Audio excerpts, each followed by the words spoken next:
السلام علیکم دوستو، امید ہے آپ لوگ سب خیریت سے ہوں گے۔ تو آج بات کرنے والے ہیں ڈرامہ گڈی کے بارے میں، جو کہ 30واں ایپیسوڈ ہے۔ تو شروع کرتے ہیں بنا ٹائم ضائع کیے۔ یہ دکھایا جاتا ہے کہ گڈی ریلوے اسٹیشن پہ بیہوش پڑی ہے، جبکہ اس کی گڈی اٹھ کے اس کو ہوش میں لے آتی ہے اور خود لیٹ جاتی ہے، جبکہ گڈی کو ہوش بھی آ جاتا ہے اور بولتی ہے کہ میں یہاں پر کیسے آئی، میں تو بابو کرمو کے یہاں پر تھی، اب مجھے خالہ جان کے گھر یہاں جلد سے جلد جانا پڑے گا، کیونکہ چچی جان تو مجھے رکھنے کو تیار ہی نہیں ہے۔ تو وہ اپنا بیگ اٹھا کر اپنے خالہ جان کی طرف جانے کو روانہ ہو جاتی ہے، اور پھر گڈی اپنی خالہ جان کے گھر پہنچ جاتی ہے، جب دروازہ بند ملتا ہے لیکن پھر خود ہی دروازہ کھل جاتا ہے، اور پھر گڈی اپنی خالہ جان کے گھر کے اندر آ جاتی ہے، اور پھر خود دروازہ بند ہو جاتا ہے۔ وہ اپنے خالہ جان کے گھر کے اندر جاتی ہے اور پھر خالہ جان کو آواز لگاتی ہے۔ خالہ جان آواز سنتے ہی گڈی کی طرف بھاگی چلے آتی ہیں اور پھر اس کو اپنے گلے لگا لیتی ہیں۔ پھر گڈی کی خالہ گڈی کو بولتی ہیں، بیٹا کہاں چلے گئی تھی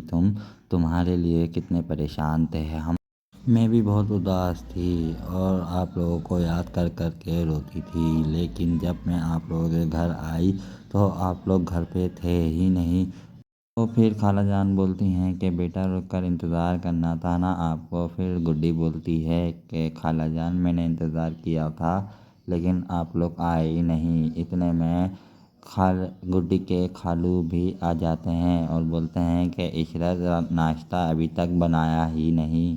اور پھر گڈی کے خالو گڈی کو دیکھ کے ہکا بکا رہ جاتے ہیں اور پھر بولتے ہیں گڈی، اور پھر گڈی کی خالہ گڈی کو اس کے پاس لے آتی ہیں اور پھر بولتی ہیں خدا نے ہماری سن لی جو گڈی کو ہمارے پاس بھیج دیا،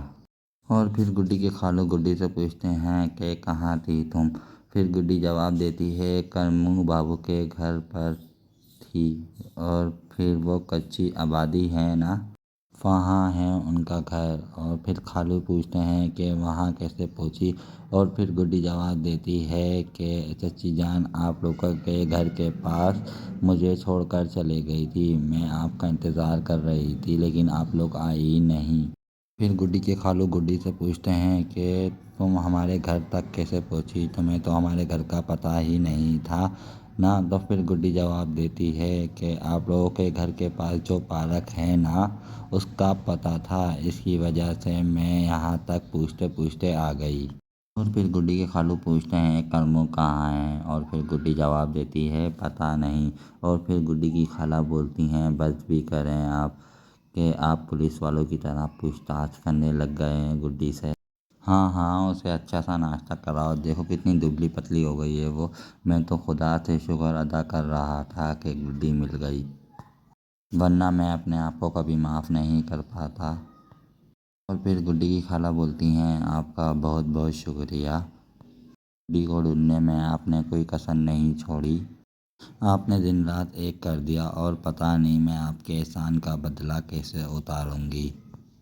پھر گڈی کے خالو بولتے ہیں احسان کی کیا بات ہے، گڈی بھی ہمارے بچوں کی طرح ہے نا،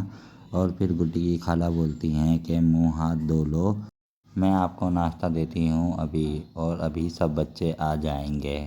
دکھایا جاتا ہے کہ گڈی کی کزن بال بنا رہی ہوتی ہے اور کزن کا بھائی اندر آ جاتا ہے اور بولتا ہے آپی گڈی واپس آ گئی، لیکن اس کی آپی بولتی ہیں تم تو ایسے خوش ہو رہے ہو جیسے کہ تمہاری بہن واپس آئی ہے۔